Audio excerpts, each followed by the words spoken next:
can go. Call to order the special meeting of the Wetzel County Board of Education. We will start with the Pledge of Allegiance and the invocation. Anyone not willing or not wanting to participate may stay seated. I pledge allegiance to the flag of the United States of America and to the republic for which it stands, one nation, under God, indivisible, with liberty and justice for all. Dear God, we come to you at this time thanking you for many blessings. We ask that you look over us, give us the strength needed to lead our school system, to pray for all those affected by Hurricane Ian in Florida. And in God's name we pray, amen.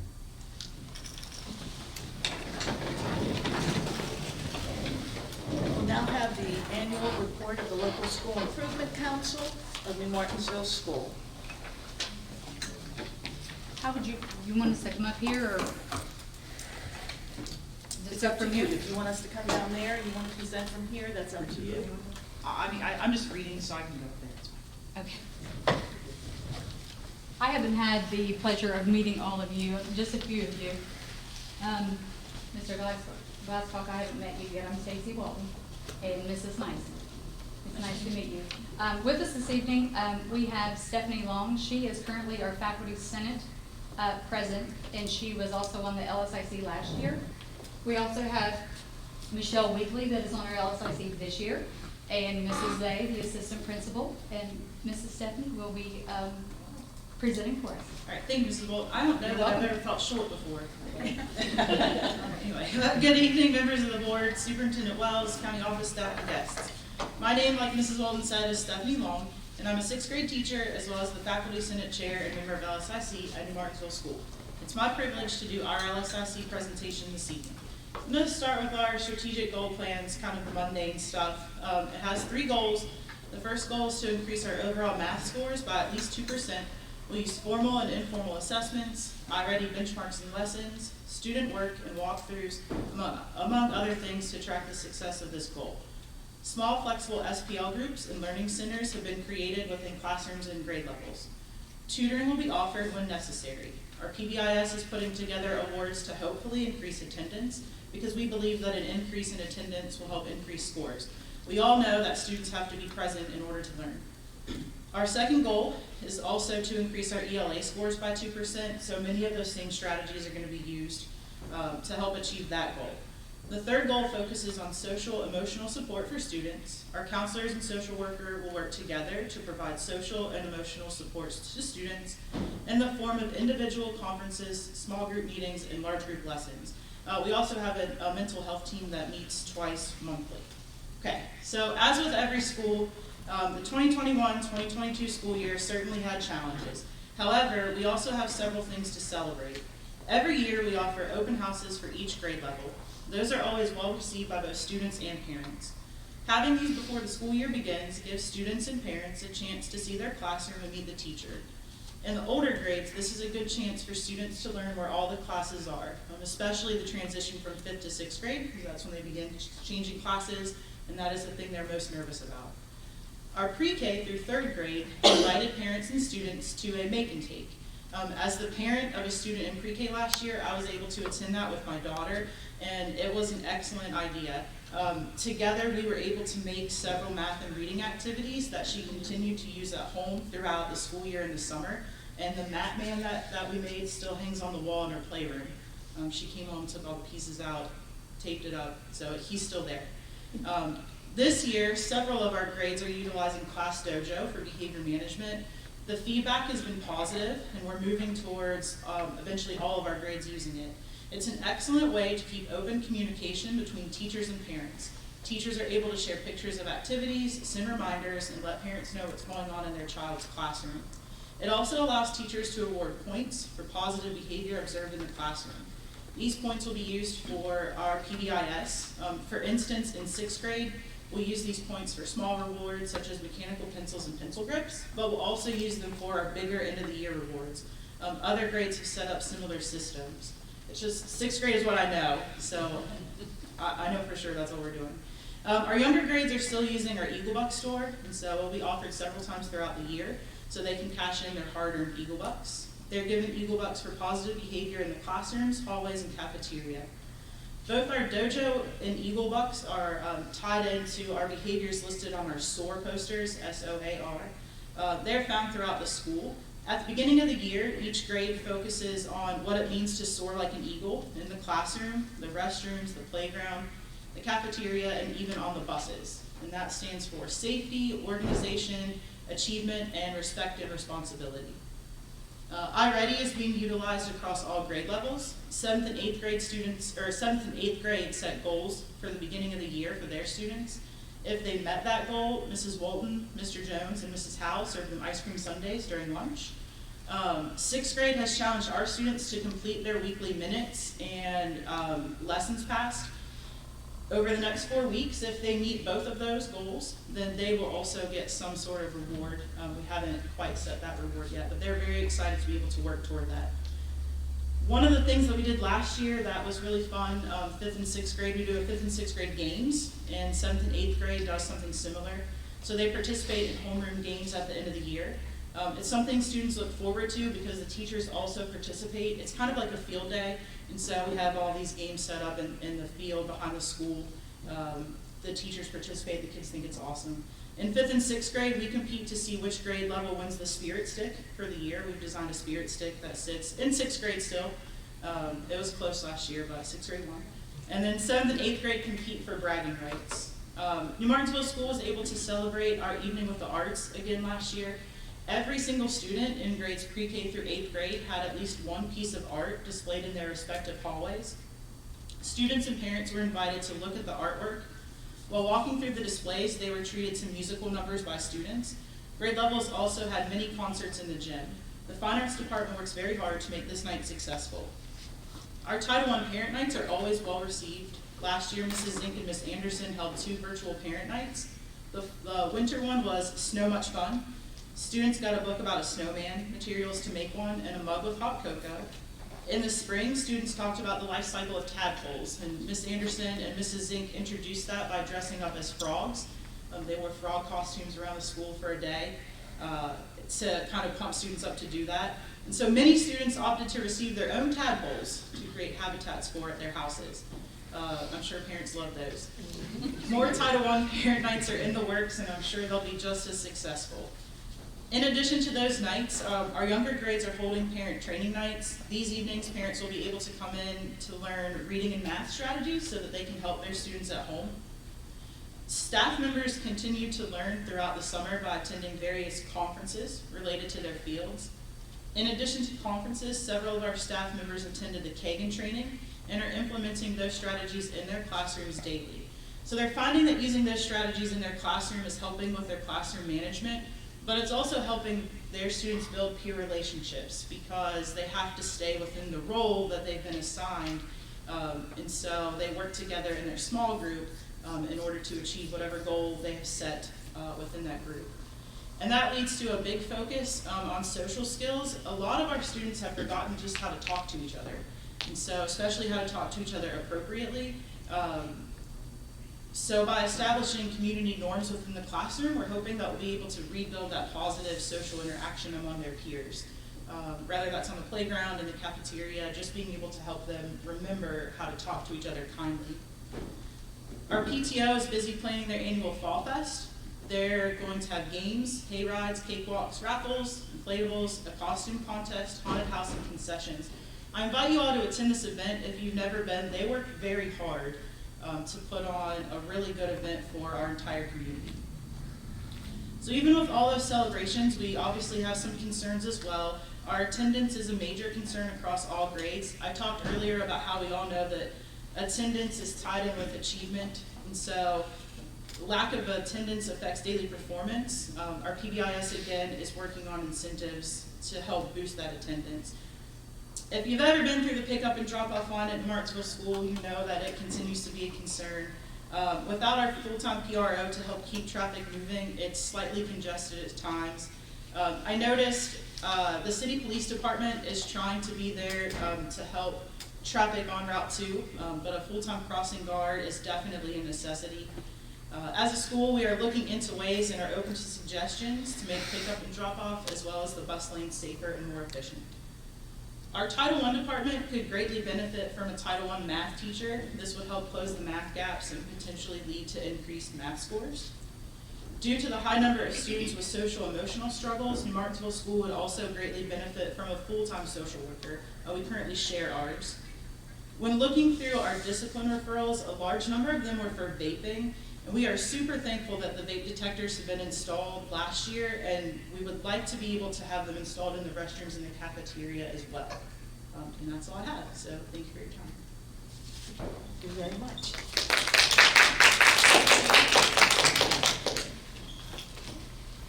Is there anything, I mean, what you mentioned right there at the end, is there anything else that you want, and we'll have that marked down, is there anything else that we can do as a board to support you in the school to make the improvements? I don't really know off the top of my head. It is nice to see board members come through, I think. Michelle can probably, and county office staff also, like, everyone always gets on edge when they're like, oh, the county office is in the building. But it is nice sometimes, like, to be able to showcase what you're doing, because I think really good things go on in our school all the time, and I don't know that as teachers we see it that way. Because we're always focused on our test scores or this behavior issue, but sometimes it really is nice just to pass through, like, hey, you're doing a great job today, I didn't tell you I was going to say that, but I did. I don't know, Mrs. Weekly, like, you second that? Yeah, I agree. I like seeing other people, just because we get so isolated that sometimes it's just nice to see somebody, even for a few minutes, and get a little bit of affirmation that, we're doing what we're supposed to do. Even though there were 10 things that went wrong, there were 100 that went right. And you've had a lot on social media of things that are happening, and it's wonderful to see what all's going on. It really is. But I will let you know when trying to get people excited to get that spirit stick, I'll have to stick with my 5th grade. I understand, Mrs. Bonner. It was very close last year, but 6th grade, it is what it is. But we can still talk. It's okay, Mrs. Bonner. Oh, okay, thank you. Does anybody else have any comments or questions? Okay, then we'll move on to the next thing, which is the annual report of the Local School Improvement Council of Magnolia High School.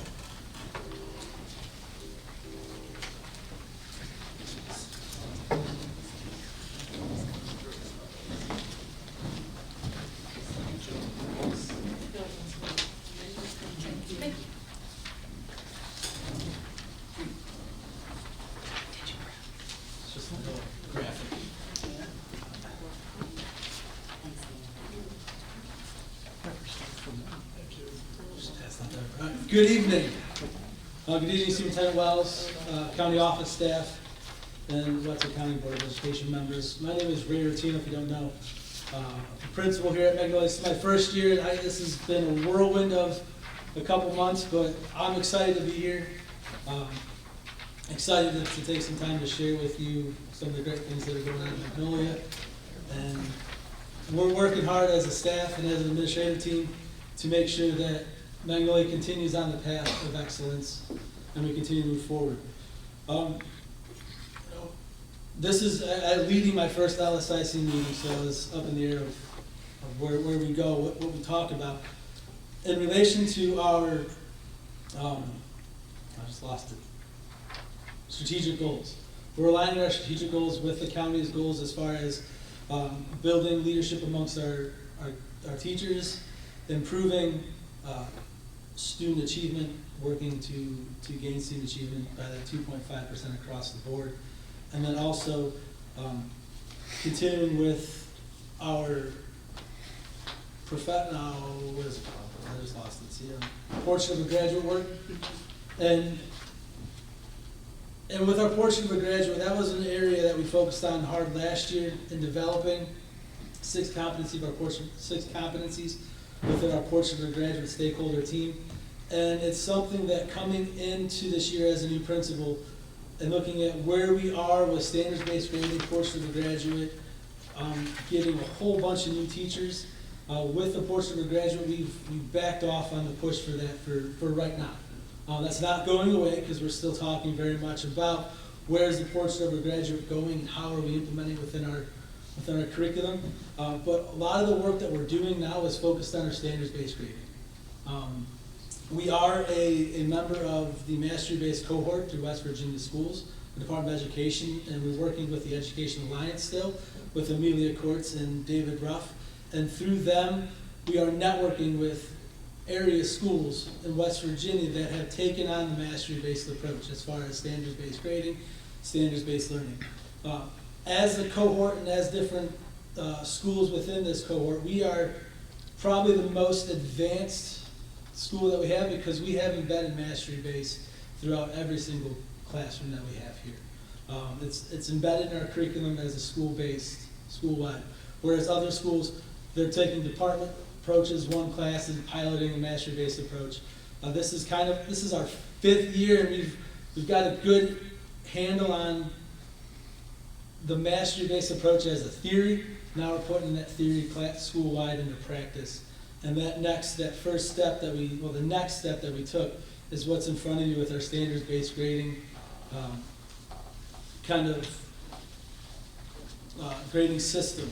So after SREB conference this year in Texas, I met with the leadership team, and we decided that this was our next best approach as far as where are we going with our standards-based grading, how are we utilizing understanding between the 100-point scale and our 10-point mastery-based scale. In just comparison to the actual mastery-based scale itself, some schools who are fully embedded in mastery-based use a 4-point scale. And this 4-point scale is mastery, partial mastery, approaching mastery, or not, or students below mastery. And then there's a whole bunch of math in the background to change that 4-point scale to a 100-point scale. That's convoluted and confusing to us as teachers, and it's already confusing to parents. So we adjusted a 4-point process to a 10-point scale, which is directly represented to that 100% normal standard grading point scale. So within our system and how it works and continues to work is we've labeled a 90% an A or a 9.0 on our scale as mastery. The goal and the paradigm shift in thinking with our students and some of our new teachers and veteran teachers itself is the idea of going away from grading assignments to grading mastery-based work and mastery towards a standard. And how do we show and prove what students know aside from what are they doing? And this approach has taken this understanding to really reflect on a specific standard and mastery to that standard rather than I did a worksheet, I get 10 points for it. So this is still a continuing work in motion. It's not perfect 100% yet. One of the areas that we are focusing hard this year is also a feedback loop and providing that continual constant feedback to our students so they know where they're at prior to the summative, which is the end-all, I won't say end-all, be-all assessment, but that's their main chunk of grade that's getting reported out. And sometimes those summative assessments are broken down into 6 or 7 different standards. So it's a feedback loop that we're focusing on as far as our formative assessments throughout. Every day we're assessing. Every day our teachers are working with our students to make sure they're on track and they're showing growth and mastery within that standard. But within the mastery-based approach we also offer that retake process. And now we've identified kind of parameters around when you can take a retake and when you must take a retake. We want our students to be successful. We want them to show mastery, and it's not okay to say, you know what, I'll take a 60, it's still a D, I'm passing, that's fine. To us, that's not good enough, and our teachers understand and are on board with this, that we are going to work with these students who aren't showing mastery to really push them to at least get to that 7.0, 7.5 approaching mastery, where they're showing some resemblance of comprehending the standard so that way we can continue to build and move forward. So within our system that we have, as you see, if a student scores an 8.5 to a 7.0, they have the option to retake. In order to retake, they have to work through some sort of recruitment, watch a video, go in, talk to a teacher, enrichment kind of process in order to earn the right to take that. When a student gets below that 7.0 or that 6.5, well, we're saying that they're below mastery, they're not showing that they are on track. So they have to retake. And when we're making a student have to retake, we have to find a way to build it within our schedule to give that opportunity to students. And that's where we're looking at for next year. I think it'll be too hard this year to build in our schedule. For next year, we want to build in a flex period. And that flex period is going to sit during lunch period. So it'll be, right now we split our lunches. We have lunch A, lunch B, and it's a 45-minute period, but 30 minutes is lunch, and then they have 15 minutes. And then next it's, if you know how lunches work, it's convoluted. But what we're going to talk about is building in a flex period during that lunch program, during that lunchtime, which is a 30-minute block every day, which will provide opportunity for teachers to call in students for retakes, call in students for enrichment. They'll be assigned to their homerooms, and that's where they'll go for lunch. And then they'll go, when it's their lunch period, they'll report to the lunchroom. But this also offers time for AA built into the schedule. So we're not changing the schedule to incorporate AA and to incorporate our, I just lost what it was called again. I don't have it written down.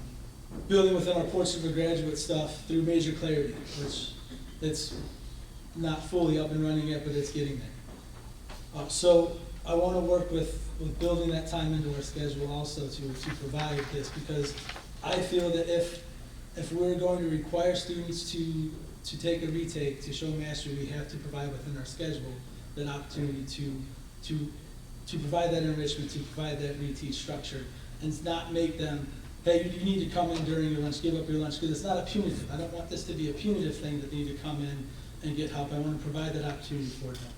So that's one area where we're looking towards for the future. Continuing on, we've done a lot of work with our PLCs this year. We've always met at Magnolia as PLCs, but this year we structured it with breaking down into small groups, and we meet 3 times a week, 25 to 30 minutes. Our teachers are really good about being in here, being on task, and getting stuff done. So on Tuesdays, we would come in, we meet, and we would talk school and countywide initiatives as a whole staff, and just kind of preview of what we're going through. Any permanent information that's coming up, we introduce and we talk about it as a whole staff at that Tuesday meeting. On Wednesdays and Thursdays, we're broken up into smaller groups. On Wednesday, they go into vertical and content teams, where they're going to talk curriculum, they're going to talk unit planning. This is where they get to converse back and forth about aligning the curriculum to meet standards, to meet students' needs, and also look at sharing ideas to be able to talk and build unit plans. We're now working with SREB as to building assessments that are directly tied to our standards. That seems to be an area where we're struggling. We're still utilizing the universal backwards design and creating our assessment first. We're still struggling with the concept of tying our assessment directly to the standards. So we're going to work a lot with aligning questions to standards. On Thursdays, then we meet with our grade level teams, and this is where we talk students at risk. Every week we're talking students at risk. On the back of that page there, that is the flow chart that they are filling out, students are working with. They're taking this information and we're talking the same students every week. This is the kind of a precursor to the SAT referral, but it's the same conversation that they're having. We're going to talk to students, right, what issues do we have? What resources are available? What plan are we going to put in place? Is this plan working? Is this student working? Well, we have a couple students that are frequent flyers within our office, so obviously we need to readjust, revamp, or we need to take it to the SAT team. But every week we're talking students at risk. Every week we're developing a plan for their success. So it's a win. To me, it's a win-win always talking students. If we can talk students, we're going to be successful. When I came aboard, well, when I was one of the things that was pressed on to me was getting back to the understanding of high expectations of success and consistency. And that's one thing that we as an administrative staff and our teachers have really focused on, is increasing the consistency within discipline, increasing this consistency of student expectations, really working with our students to develop a culture that we're not pitting teachers against teachers. Our teachers are all speaking the same language. They have the same expectations as it refers to the school policy and the school handbook. And we're really falling in line to build a culture that is one that I think and hope the community will be proud of and where we're going. Our expectations don't just stop with our discipline and how we run our school culture, but it's also in our academics. I think standards-based grading is the highest form of high expectations because you're expecting them to know the standard. If they can know the standard, they're going to be successful on the PSAT, SAT, and high-stakes tests. I think that was proven a little bit last year. Even through COVID, our scores last year on the SATA suite of assessments, all of our scores, mean average was above, for every grade, 9, 10, 11, was above the state average. Our mean test scores, our English and 10th and 11th grade fell a little bit below, but our math was higher. So we're very proud of our math scores. Our 9th graders, even though it was reported that this is probably the toughest 9th grade class, and they're sophomores now, their scores blew the state out of the water, both English and language arts and math. So very proud of what we contribute that to our high stakes standards-based approach. One thing we do have is a very young staff, which you lose a little bit with experience, but you gain a lot with their motivation to succeed and learn. And all of our young staff, I think, all of our first-year teachers are part of the beginning teacher cohort. They're working with our veteran teachers to gain ideas and to build their classroom, to develop a classroom that's conducive to where we're going as a school.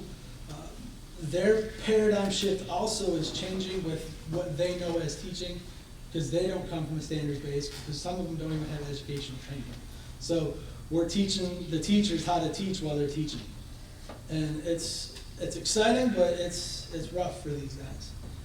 But we're still working. One thing we have done to increase student engagement is we've developed some student activity committee, in which it's part of the student council. It's a caveat to the student council, but we are just focusing on how do we increase student engagement within the school. Being homecoming week, it is a crazy week for us right now. We have amped up as much as we can within the school to make sure that this week is a celebration of our students. Our student activity committee has gotten together and they've planned the whole week out as a student body. I know that in the 3 years in the past here, it's been teachers that have planned it, and teachers have created the student council. The teacher has planned the themes for the day that are just, there was not as much student engagement as there is now. And I'm excited that these kids are getting involved. Mrs. Ash's first period class actually organized mini games for lunch this whole week, and they're calling it the Clash of Classes. This is going to jumpstart a year-long Clash of Classes kind of competition-based segment for us, where we're just going to have fun competitions throughout, and we're going to talk with different ways to pit, I guess, our classes against each other in fun kind of manners. But it does drive that school spirit. They played knockout yesterday, and it was a freshman versus a junior going back and forth, and they were just giving each other a hard time playing knockout. But it was fun to see that kind of communal growth right there just in this week. We're starting a program with New Martinsville Schools called Varsity Readers, in which some of our varsity athletes are going to go down and talk and read to some of the young elementary schools. They're going to be wearing their jerseys to hopefully promote kind of Magnolia Pride, Magnolia Athletics, and what we bring, just to get them amped up. And it's not all about athletics, I'm not saying that, but Varsity Readers is just a good name to get high school kids down there. And then also we have, Mrs. Hale has a group of kids going down to work with a kindergarten class to build computer skills and work with their computers already. So we're we're really trying to build a connection with New Martinsville schools to get that feeder program up, to get a continued sense of community. One area of a big focus is our building our simulated workplace within our business programs. We have rebranded some of our Magnolia design company has turned and rebranded to Magnolia Market, and we want to build that brand out to incorporate, providing gear and providing Magnolia swag for people, being able to print T-shirts and print mugs and get a laser engraver and print out different things that we can sell. Well, we have a space right outside the Commons here. It's a little store. It's actually looks like it's set up as a store, but we're going to convert that and open that up during basketball games once we're up and running.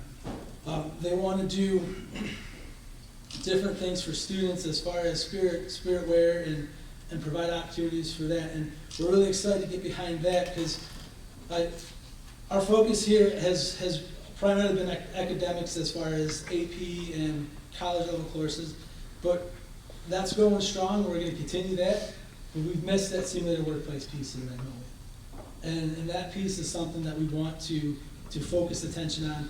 We've got a great college credit, dual credit program going. We've got a lot of AP courses being offered.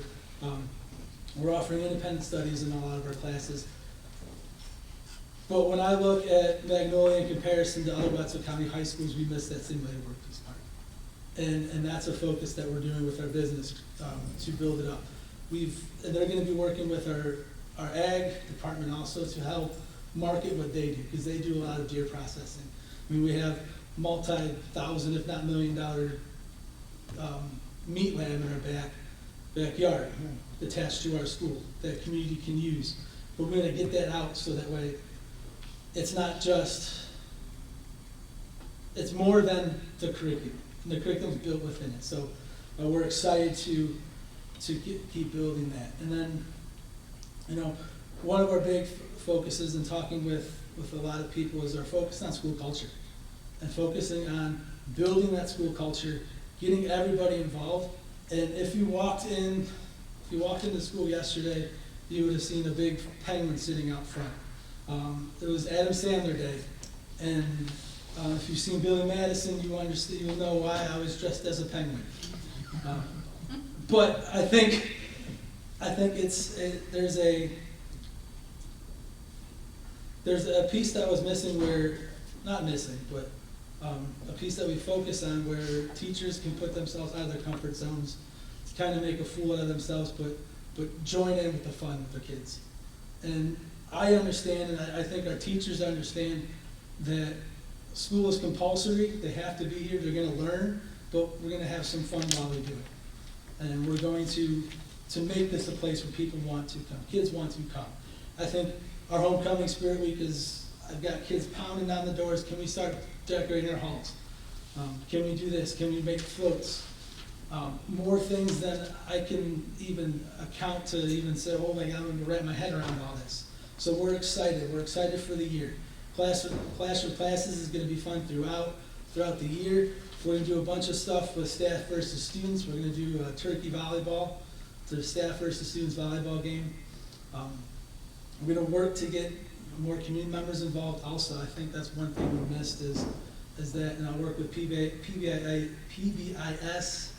and a couple of our other programs to set up some stuff that we can do.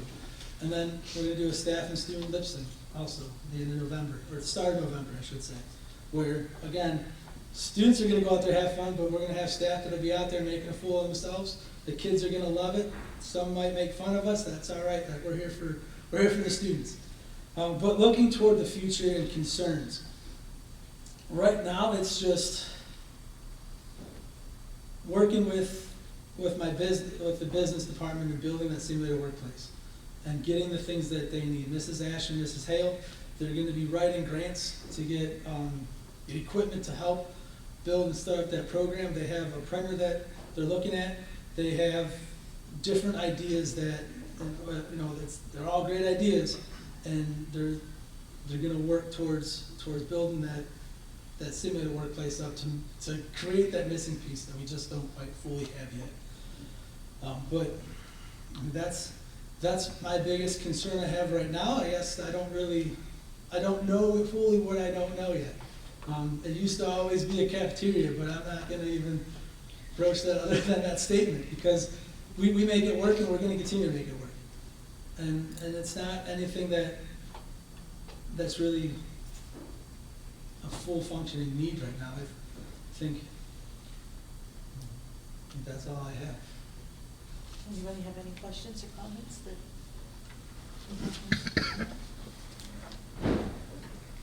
Thank you very much. Okay. Thank you guys.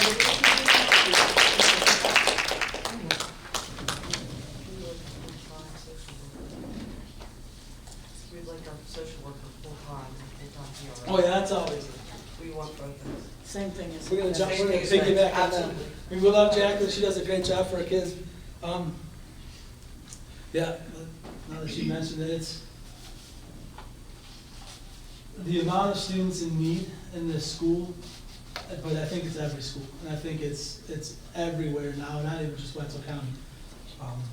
You know, we're continuing working, we see the same kids, but then it's kids that you wouldn't even expect, but that's just that's the hidden ghost of everything. And if we wanna have a full-time social worker in all schools, I think every school would take that, and every district would love to have that. And schools have changed, but Mhm. society has changed. Absolutely. Yeah. Well, and a full-time PRO, that's outside of your control. Okay, does anybody else have any? I'd just like to say how proud I am of both schools. Very nice reports. It's clear that there is so much going on in the schools. And it's clear the leadership that the teachers are taking in order to ensure that that happens. And now you're even bringing it to the student level, and students are taking leadership for that. And that's what we're here for. And I'm very pleased, in fact, at the most, actually, with the student leadership that's taking place in both schools. So thank you all very much. Okay, if there's nothing else, I'll ask for a motion for adjournment. It's been moved by Mrs. Nice to adjourn. Is there a second? Second. Second by Dr. Christian. All those in favor say aye. Aye. Any opposed? It's unanimous that we are now adjourned at 6:39.